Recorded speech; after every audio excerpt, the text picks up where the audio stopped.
So I know you've got training and all the rules about team and all that, but as a philosophy, are you going into this selection looking on last week's game, looking at what you've got coming through the SANFL credit points that the blokes have got in the bank? How do you mix all that together and work out a side for Friday night? Well, it's all encompassing, absolutely. So it's really important that at the end of the day, as I said all along, we'll pick a team that we think can beat Richmond tomorrow night. So, yeah, do some guys get some extra credits? Possibly, but you know, there comes a time where we need to make sure that we pick a balanced side that can beat Richmond tomorrow night.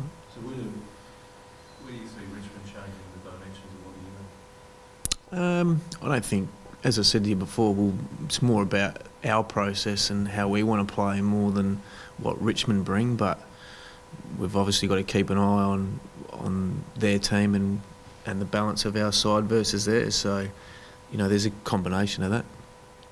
That tackle number of 37 against the Swans sort of sends an alarm. What did it do for you?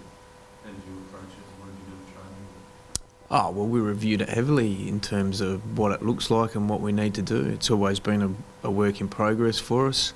The playing group understand how important it is, and at the end of the day, we just didn't take the tackle aside. We didn't put enough pressure on Richmond all over the ground, and that's a small part of it. Scotty has Richard Douglas recovered, obviously, the appendicitis. Is he right? Will it be a few weeks into this?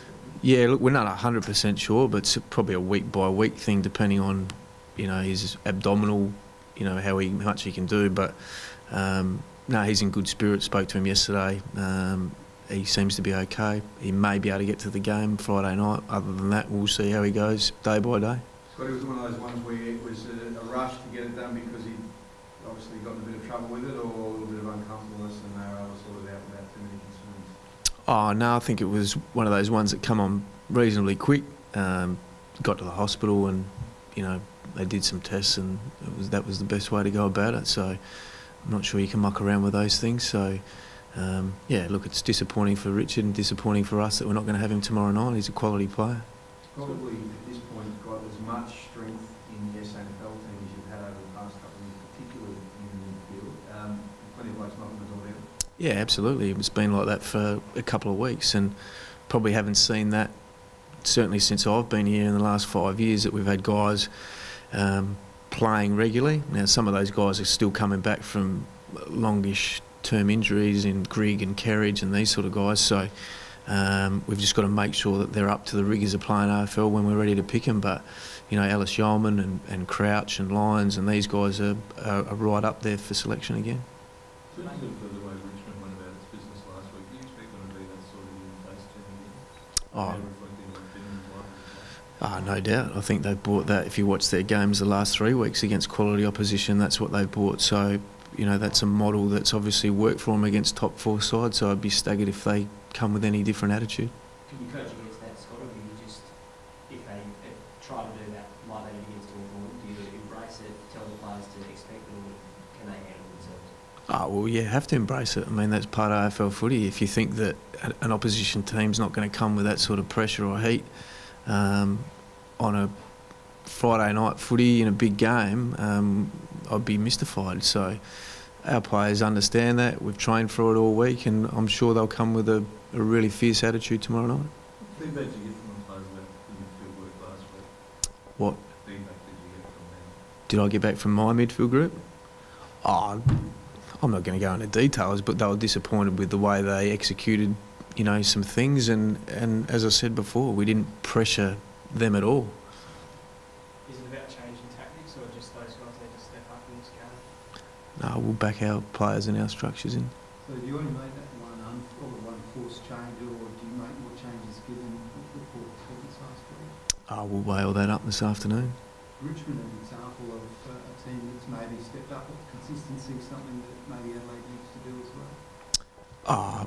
Look, consistency is a wonderful word to throw around, but it's whether you can actually execute it. So, you know, consistency comes with players playing a lot of footy together. Consistency comes with age.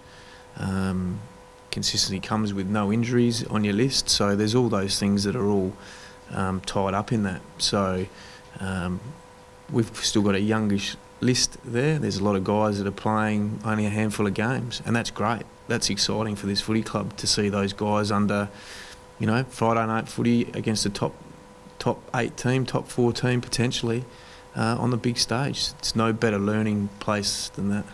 How hard does it make it if you can't get the result to play finals going on? Just got to keep winning, Tommy. I mean, you just don't know what's going to happen and where other teams are going to fall. So as I've said all along, we've just got to make sure that we keep winning and earn the right to be there. We can't rely on other teams losing for us to get in. Scott, is the theory right that Adelaide slow but can cover it with the backs? It's called the cricket. Is that, do you still live by that theory? Slow as in...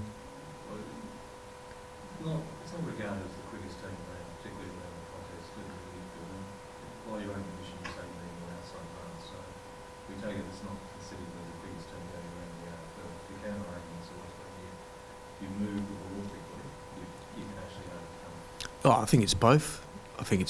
I mean, speed of ball is better than speed of personnel, no doubt about that. So we'll back the way we move our ball against anyone.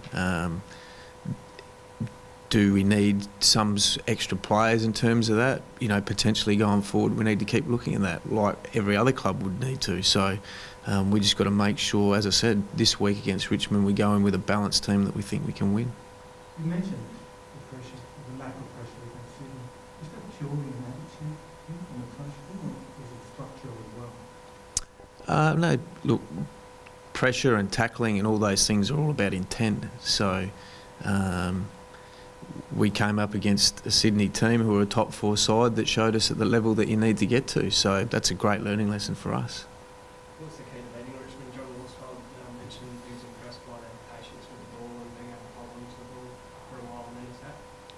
Yeah, no, well, they obviously want to try and keep the ball off you, so that's okay. What that does is it gives you opportunity to turn the ball over. So we've just got to make sure our defence and our pressure is right up at the level and put pressure on their ball movement. And when we do win it, we'll put their defenders under as much pressure going back the other way. So, but as we touched on, and as I said before, best midfield wins, and our midfield versus Richmond's midfield will be the test on the night.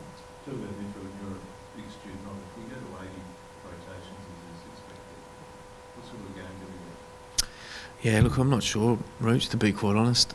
I haven't really bought into that, and I don't think it's really my judgment at this point in time, but it's going to be an interesting debate over the summer as to which way they go about it. I mean, everyone's got a view on where the game's going. Your point of view?